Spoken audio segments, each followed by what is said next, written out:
start with Jimmy Murphy. Go ahead, Jimmy. Hey there, how you doing? Hey.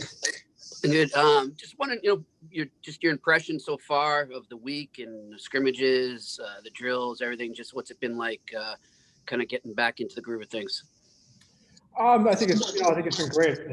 Outside of a few setbacks with the protocols and stuff, and having to work around a few different things, I think it's been extremely professional, and it's from day to day things are being switched up and moved around, and I think it's been a good camp. I think everyone came into camp in shape, and I think that shows when we get on the ice and we're able to dive right into a few things. Thanks, Jimmy. Just a reminder to media, if you do have a question, please use the raise your hand feature at the bottom of the screen. We'll go next to BostonBruins.com's Eric Russo. Go ahead, Eric. Hey, Craig. Just take us through what it's been like with your line this week and how you're sort of forming that chemistry with those guys. Yeah, they've been unbelievable. I mean, Coyle and Rich, they're two big bodies out there that can hang onto the puck and get in and win battles, and especially with having Chuck in the middle there. I mean, he's a guy that can hang onto the puck and wants to create a little space and let Rich and I kind of catch up and fill into some lanes. So it's been good, but it's going to take a little bit of time. I think, just coming in right away.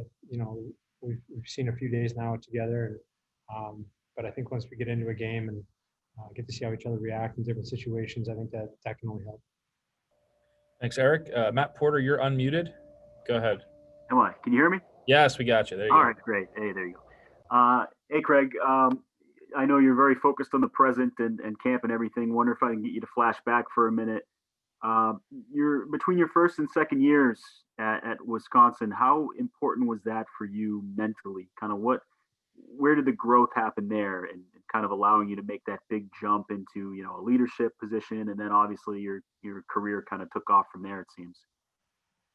Yeah, it was a number of different things. Obviously, coaching, we had Mike Eves there and Mark Osicki, and those are two guys that were impactful in my career, especially at college.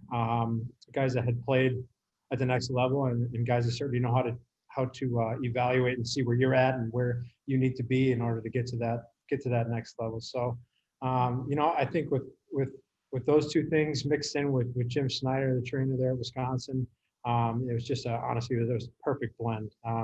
Getting my body physically ready and being around some great coaches, and I think there was a little different element to that. There was also some pro players that are Wisconsin alum that would come back and train and get to be around those guys in the summer. I think that was impactful, because when you see people, I guess, that have the job that you want, and you see how they work, it kind of sets a tone about where you need to be and what you need to be going about. So those are impactful. Thanks.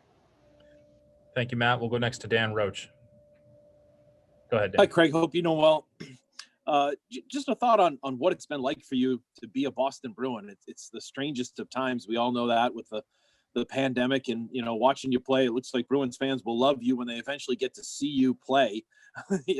As fans, what's been going through your mind? What's your day-to-day routine like? And really, have you got at all to see or look around the city of Boston or anything like that at all yet to make you feel like you're a Boston Bruin?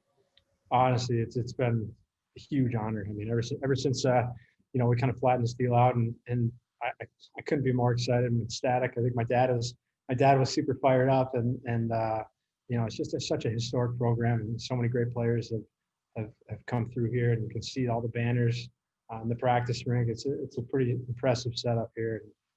You only get that when you're winning, and they certainly have done that. I mean, as soon as you walk in, you see all the cups that they've won, and it's been cool. The amount of support that's around this town, with seeing hats and flags and you name it, it's been really cool. This community really supports the team, and it's something else to be here. Are your teeth like that to be a Bruin? Do you're missing a couple teeth up there up top or whatever? Is that just to kind of blend in for Bruins fans too? Yeah, I hit the dentist on the way in here. I figured he'd just pull a couple out. I figured it'd fit right in. No, I'm working on it. I'm working on getting them fixed. But for now, I think it's an all right look.